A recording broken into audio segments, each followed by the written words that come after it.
Die Nominierung von Prof. Dr. Frauke Brosius-Gersdorf zur Richterin am Bundesverfassungsgericht sorgt aktuell für heftige Kontroversen. Die Debatte ist nicht nur ein politisches Streitthema, sondern wirft fundamentale philosophische Fragen auf.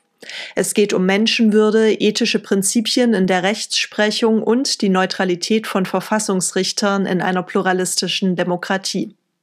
Frauke Brosius-Gersdorf ist Rechtswissenschaftlerin und Professorin für öffentliches Recht an der Universität Potsdam. Sie wurde im Sommer 2025 von der SPD als Kandidatin für eine Richterstelle am Bundesverfassungsgericht vorgeschlagen. Ihre Nominierung sorgte für heftige Kritik. Besonders ihre Aussage, die Menschenwürdegarantie des Grundgesetzes beginne erst mit der Geburt, löste eine breite Kontroverse aus.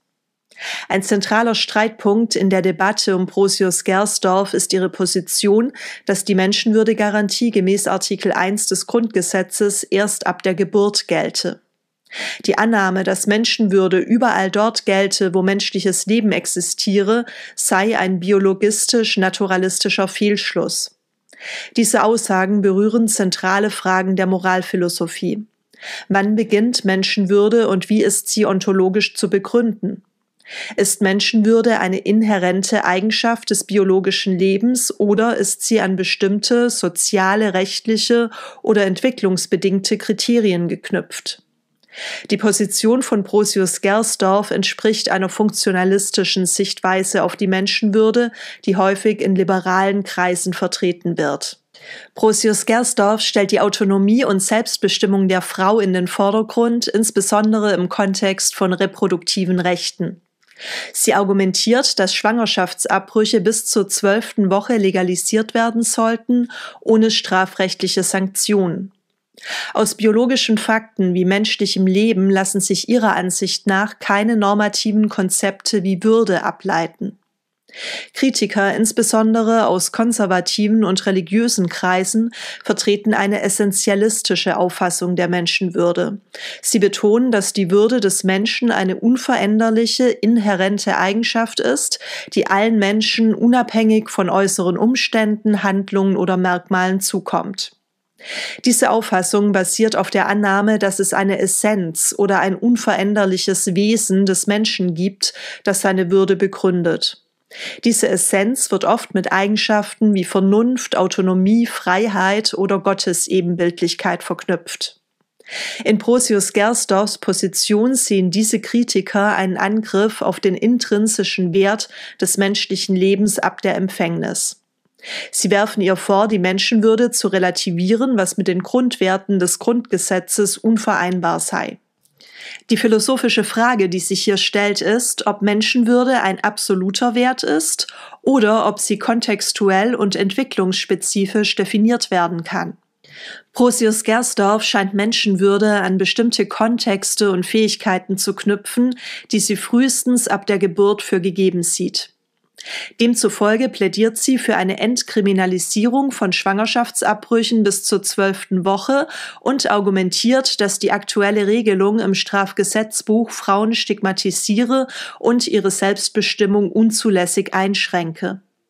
Beim Thema Abtreibung geht es um die Spannung zwischen individueller Freiheit und staatlicher Schutzpflicht.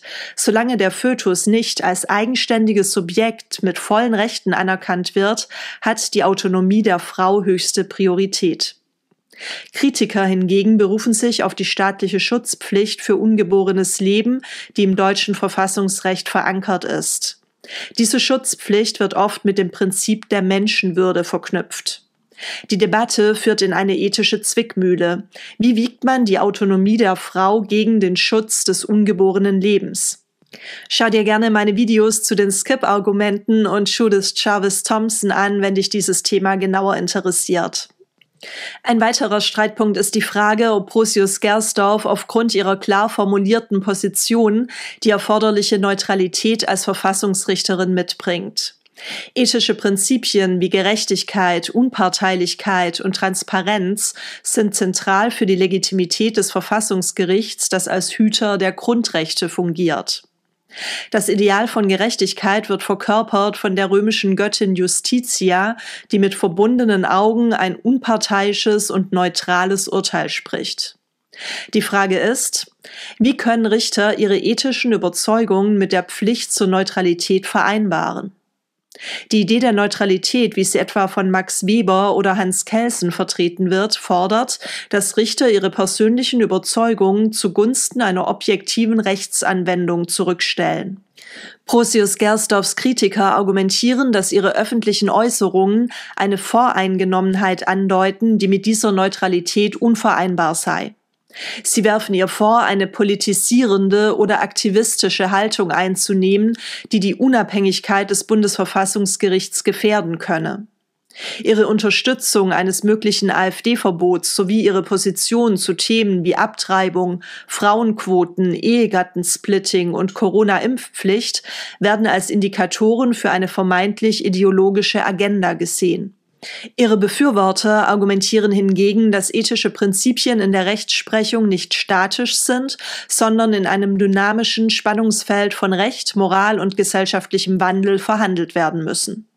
Die Debatte um Brosius-Gersdorff ist mehr als eine Personalfrage. Sie ist ein Spiegel der tiefen gesellschaftlichen Spaltungen in Deutschland und zeigt, wie eng Recht, Ethik und Politik miteinander verknüpft sind.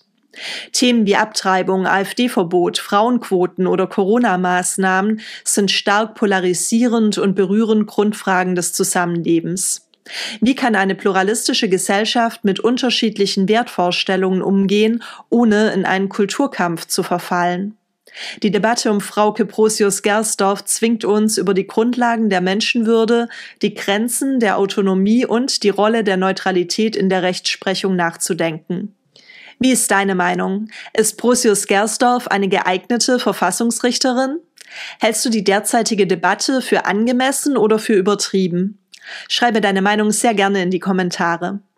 Wenn du meine Arbeit unterstützen und deine philosophischen Kenntnisse vertiefen möchtest, schau gerne im Shop vorbei. Dort findest du Zusammenfassungen, Prüfungsfragen, Unterrichtsmaterialien sowie die Skripte und Folien zu meinen Videoreihen. Viel Spaß beim Lernen und bis bald!